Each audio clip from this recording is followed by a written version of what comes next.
अकबर बीरबल की पहली मुलाकात। अकबर को शिकार का बहुत शौक था। वे किसी भी तरह शिकार के लिए समय निकाल ही लेते थे। बाद में वे अपने समय के बहुत ही अच्छे घुड़सवार और शिकारी भी कहलाए। एक बार राजा अकबर शिकार के लिए निकले। घोड़े पर सरपट दौड़ते हुए उन्हें पता ही नहीं चला और केवल कुछ सिपाहियों को छोड़कर बाकी सेना पीछे रह गई। शाम घेर आई थी। सभी भूखे और प्यासे थे और समझ गए थे कि वो रास्ता भटक गए हैं। राजा को समझ नहीं आ रहा था कि वह किस तरफ जाएं। वहां से कुछ दूर जाने पर उन्हें एक तिराहा नजर आया। राजा बहुत खुश हुए। चलो, अब तो किसी तरह वे अपनी राजधानी पहुंच ही जाएंगे, लेकिन जाएं तो जाएं किस तरफ? राजा उलझन में थे। वे सभी सोच में थे, किंतु कोई युक्ति नहीं सूझ रही थी। तभी उन्होंने देखा कि एक लड़का उन्हें सड़क के किनारे खड़ा खड़ा घूर रहा है। राजा के आदेश पर सैनिकों ने उसे पकड़कर राजा के सामने पेश किया। राजा ने कड़कती आवाज में पूछा, ए लड़के, आगरा के लिए कौन सी सड़क जाती है? लड़का मुस्कुराया और कहा, जनाब, ये सड़क चल नहीं सकती तो ये आगरा कैसे जाएगी? महाराज, जाना तो आपको ही पड़ेगा। और यह कहकर वो खिलखिलाकर हंस पड़ा। सभी सैनिक मौन खड़े थे। वे राजा के गुस्से से वाकिफ थे। लड़का फिर बोला, जनाब, लोग चलते हैं, रास्ते नहीं। ये सुनकर इस बार राजा मुस्कुराया और कहा, नहीं, तुम ठीक कह रहे हो। तुम्हारा नाम क्या है? अकबर ने पूछा।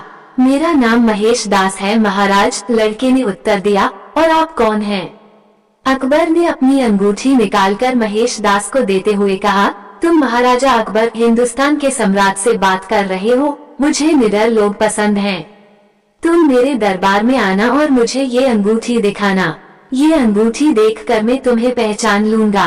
अब तुम मुझे बताओ कि मैं किस रास्ते पर चलूं ताकि मैं आगरा पहुंच जाऊं।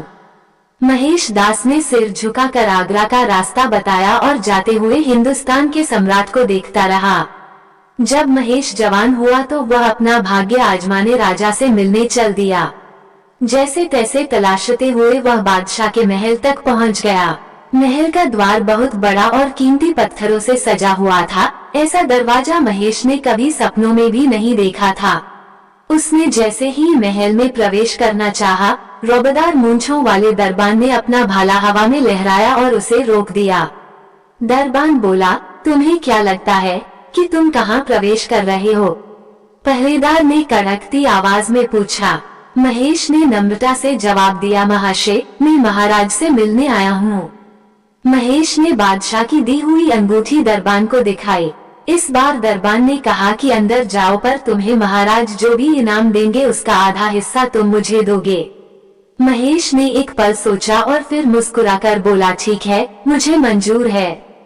और इस प्रकार महेश ने महल के अंदर प्रवेश किया और देखा महाराजा अकबर सोने के सिंहासन पर विराजमान हैं। महेश ने बादशाह अकबर को झुककर सलाम किया और कहा, आपकी कीर्ति सारे संसार में फैले। अकबर के पूछने पर महेश ने जवाब दिया कि महाराज, मैं यहाँ आपकी सेवा में आया हूँ। महेश ने राजा की दी हुई अंगूठी सामने रख दी। बादशाह बोले, ओहो, याद आया, तुम महेश दास हो, है न? महेश ने जवाब दिया, जी महाराज, मैं वही महेश हूँ। बादशाह ने कहा कि बोलो महेश, तुम्हें क्या चाहिए? महाराज, मैं चाहता हूँ कि आप मुझे इनाम में 100 कोड़े मारवाएं। बादशाह ने कहा, ये क्या कहा रहे हो महेश? मैं ऐसा आदेश कैसे दे सकता हूँ जब तुमने कोई अपराध ही नहीं किया?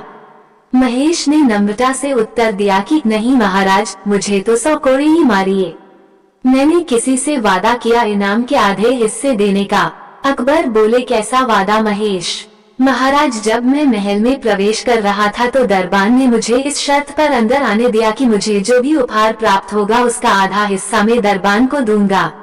अब अपने हिस्से के 50 कोड़े तो मैं खा चुका, अब उस दरबान को भी उसका हिस्सा मिलना चाहिए। ये सुनकर सभी दरबारी हंसने लगे। दरबान को बुलाया गया और उसको 50 कोड़े लगाए गए। राजा ने महेश से कहा, तुम बिल्कुल वैसे ही बहादुर और निडर हो जैसे बचपन में थे। मैं अपने दरबार में से भ्रष्ट कर्मचारियों को पकड़ना चाहता था, जिसके लिए मैंने बहुत से उपाय किए, किंतु कोई भी काम नहीं आया। बादशाह ने कहा, तुम्हारी इसी बुद्धिमानी की वजह से आज से तुम बीरबल कहलाओगे और तुम मेरे मुख्य सलाहकार नियुक्त किए जाते हो। इस तरह से अकबर की बीरबल से मुलाकात हुई। आपको ये कहानी कैसी लगी हमें कमेंट कर जरूर बताएं। इसी तरह की अच्छी कहानियाँ आप यहाँ पर पढ़ सकते हैं।